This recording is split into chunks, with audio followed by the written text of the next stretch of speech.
बरेण्य सभापति महोदय, पूज्य गुरुजी और गुरुमा वृंद, विज्ञ विचारक मंडली, उक्त कार्यक्रम को आयोजन करिथिबा कर्मकर्ता गण, उपस्थित सज्जन मंडली और मोर सान बड़ भाई और भौणी माने, उत्कलमणि गोपबंधु कहिचंती जगते सरस भारत कमल, अर्थात ए सारा जगत जदि गोटे पुष्करिणी हुए तेबे ता मध्य शोभा पाउथुवा पद्मटी हेउची भारत। आहुरी मध्य कुहा जाइछि धराणी माता एक सुंदर नारी हेले तांको मथारे शोभा पाउथुव बिंदी हेउची भारत वर्ष।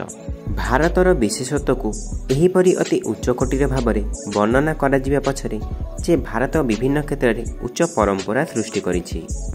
भारतीय धर्म और संस्कृति रे गुरु शिष्य परंपरा अति पुरातन और समग्र विश्व को ए क्षेत्र में दिगदर्शन करई आतिछि। गरिष्ठ ज्ञान अर्जन करथिबा व्यक्ति विशेष को साधारणतः गुरु करा जाइଥାଏ। आउ मध्य केतेक क्षेत्र में गुण को मध्य गुरु रूपे ग्रहण करा जाइछि। गुरु को बहु भाव में विभक्त करा जाइछि। शिक्षा गुरु, दीक्षा गुरु, कुल गुरु, नृत्य गुरु, योग गुरु। आमे जहाकू गुरु बोली मानु तांको आम परंपरा भगवान बोली पूजा करा जाए। गुरु ब्रह्मा, गुरु विष्णु, गुरुदेव महेश्वर, गुरु साक्षात परम ब्रह्म तस्मै श्री गुरुवे नमः। ओडिया भागवत रे कुहा जाइछि गुरु को नमणिब नर, गुरु जे साक्षात ईश्वर। छत्रपति शिवाजी को गुरु रामदास महान शासक, वीरयोद्धा और देशप्रेमी भाव में गढ़ी तोलिछंती। सेहीपरि शिष्य माने गुरु को उपयुक्त सम्मान जणाइबाकू जाई निजर सर्वस्व गुरु पाद पद्म अर्पण करने को पछाई नाहांती। एहार उदाहरण एकलव्यर दक्षिणा, उपमन्यु उपाख्यान, आरुणीर कृषि क्षेत्र में जलसेचन करिबार दृष्टांत गुरु शिष्य परंपरा को बहु उच्च को नहीं।